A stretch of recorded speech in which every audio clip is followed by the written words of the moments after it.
At the beginning of the film, the protagonist tells in an interview that his parents survived the Great Depression and taught him to value finance.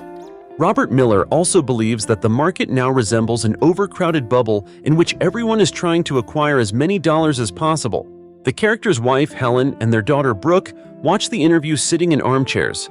Robert Miller is the owner of a large investment or hedge fund company. Brooke is also a co-owner. After a while, the character returns home by plane. Robert is angry that he had to overcome 2,000 miles to sign the contract, but ultimately, he didn't get the necessary signature. Checking the papers, the man talks to his assistant about the auditors and the situation. Late in the afternoon, Robert finally lands and drives to his home. The father gives the children a present that was given to him by a prudent butler and also enjoys the birthday greetings. Robert sits down at the table as the cake is brought out to the guests. A man blows out the candles on the cake with his children and thanks everyone for organizing the surprise. Robert says that after 60 years, he has finally come to the realization that the most important thing in life is family. The father is proud of his children and assures them that he cherishes them very much. After the holiday, Robert talks to his daughter. Brooke beats about the bush for a long time, but then still asks directly, why sell their company, which brings a very good income. Robert evasively and uncertainly answers that he would like to spend more time with his family and away from the office and business. After talking to his daughter, the character is about to leave. Helen asks where Robert is going at this late hour. He informs her that he has to stop by the office on an urgent matter. Ellen asks him to come back soon as he has another birthday present waiting for him. Robert takes a taxi and didn't stop at the office building. The man enters the flat and apologizes for being late. Robert's mistress is angry about this. Julie reminds that she will soon have an exhibition and asks the character to attend it. The girl gives Robert a birthday cake, after which she kisses him, and this grows into something more. The next day, the man goes to the office where he talks to Jeffrey. The man is angry that Robert hasn't returned the $412 million he borrowed, which was needed to cover up lies about the company. Jeffrey reminds him that if he doesn't get his money back, he can tell the court about the character's monetary machinations. Robert asks the man not to get excited. By selling the company to entrepreneur Mayfield, the character will get the money and pay back Jeffrey's debt. The man informs him that he needs his money on Friday morning. Jeffrey also recalls trying to save the character from a bad investment. Because of it, the company suffered losses, and Robert borrowed money and falsified statements. The man leaves Jeffrey's in a weakened state. Robert realizes that he risks being jailed if Mayfield finds out about the deception and refuses to buy the company. Sitting in the car, the character receives a message from Julie, in which she informs about the opening of the exhibition at 8 o'clock. At the same moment, Robert learns that Mayfield has arranged a meeting with him in the restaurant at 8:30 in the evening. At home, the character carefully assembles for the meeting. Ellen suggests going somewhere after the deal is done. Robert changes the subject and leaves before his wife answers. He arrives at the restaurant. However, he sees that Mayfield is not there yet. Robert waits for the man for about 2 hours, while ignoring his mistress's calls and messages. At almost 10 p.m., the man is about to leave, but before that, he talks to Brooke. The girl reports that she found strange data in the accounting documents. Robert offers to review them together tomorrow. The man still gets to the exhibition, but Julie is angry at him and does not want to talk. Robert returns home, but then still goes to the flat of his mistress, where he still manages to make peace with Julie. Together, they decide to go on a short trip to enjoy each other. During the trip, Robert falls asleep for a while, which leads to a terrible accident. When he wakes up, the man realizes that Julie has died. Robert wants to call the rescue service, but realizes that this story will ruin his reputation. The man decides to run away from the crash site. Robert arrives at the gas station and cleans up. He then uses a street phone and talks to Jimmy. The police find the car and Julie. Detective Breyer realizes that the driver has escaped. Meanwhile, Jimmy, the son of the character's own driver, picks him up. The boy feels obligated since Robert paid his father's medical bills. The man says that he and Jimmy need to set it up like they both spent the night at their houses. Robert is sure that his spouse will be able to confirm his alibi. Jimmy thinks the same of his girlfriend. The guy gets Robert home and promises to keep quiet. The man gets rid of the CCTV footage and also burns his clothes. When Robert goes to bed, his wife calls him. A man lies that he woke up and went into the kitchen to eat ice cream. The next day, Robert meets with a lawyer he knows and relates what happened as a story that occurred with an imaginary person. The lawyer believes it is best to confess immediately, as there is a risk of sinking into your lies. Robert believes the confession is too dangerous, as the audits may reveal the truth about his money laundering. After, the character meets with his subordinate.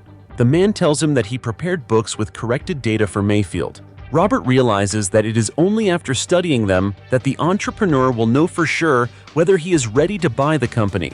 At work, a man talks to Brooke, who found a hole in the financial report of $400 million.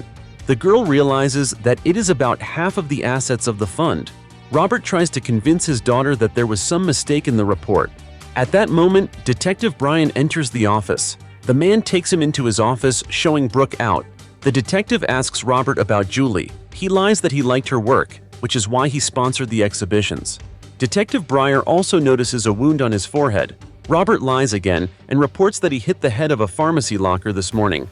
The detective goes to Ellen's office to talk to her. However, the woman is late for the meeting and therefore suggests that Breyer outline everything in an email. The detective arrives at Julie's flat and speaks with Detective Mills. Breyer is convinced that Robert was in the car with his mistress.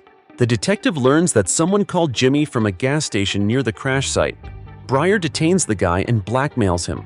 The detective says he knows that Jimmy left home at night after a phone call. Concerned about the incident, Robert calls a lawyer and together with him discuss how to help the guy. The man indirectly hires another black lawyer for Jimmy. The boy manages to get out of the police station. After that, Jimmy talks to the character in the lawyer's car. The guy gets angry when Robert tries to offer him money for his silence. Meanwhile, Brooke sees that last quarter's financial reports are also falsified.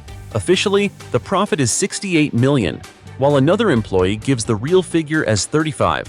Brooke realizes that someone in the company is running a financial fraud.